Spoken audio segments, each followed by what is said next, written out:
Welcome on behalf of Leland Speed Library. This tutorial will discuss using Google Scholar, which is an online, freely accessible search engine provided by Google. While there are benefits to sticking to library resources to find sources, Google Scholar can still play a positive role in your research process. To access Google Scholar, open your web browser and go to scholar.google.com. Before we look at some of Google Scholar's features, let's discuss what it can and cannot do. Google Scholar searches a wide variety of sources, including academic and university publishers, to find scholarly, peer-reviewed articles, theses, books, technical reports, and abstracts. While Google Scholar is freely accessible, meaning it's free to conduct searches, not everything in your search results will be freely available, meaning you may be prompted to pay for the full text access for many of the articles.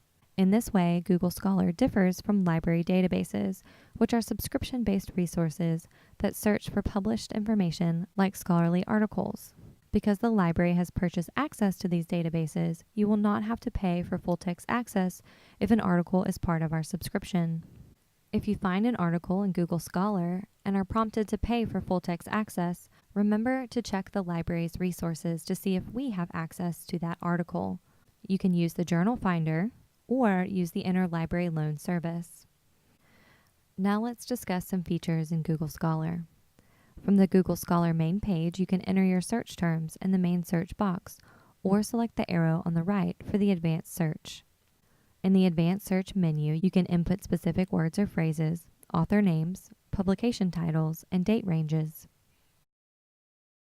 Your results will be displayed in order of relevance with the individual article links in the middle and limiters to refine your search on the left. You'll notice Google Scholar provides fewer limiters than library databases, but there are some options for refining. One great feature in Google Scholar is the ability to see cited references.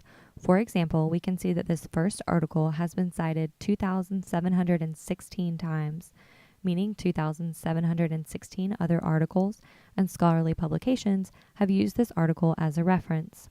Clicking on the Cited By link will direct you to a list of all 2,716 articles that have cited this one.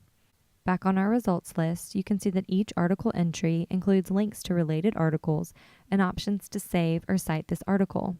If you choose this last option, remember to always check computer-generated citations for accuracy.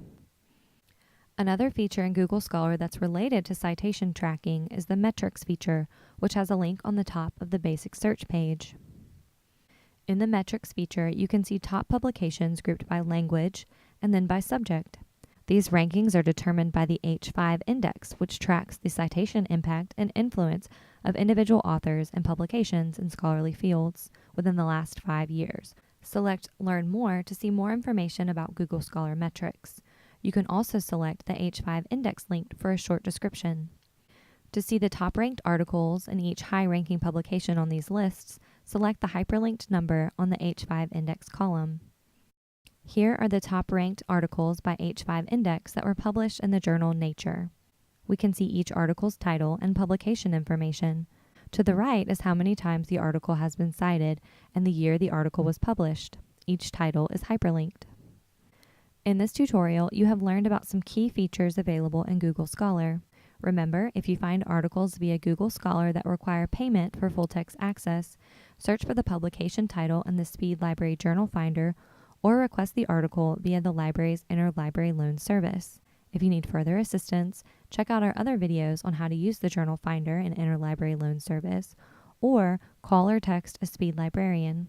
Visit our Ask a Librarian page to email your questions or find answers on the Frequently Asked Questions forum.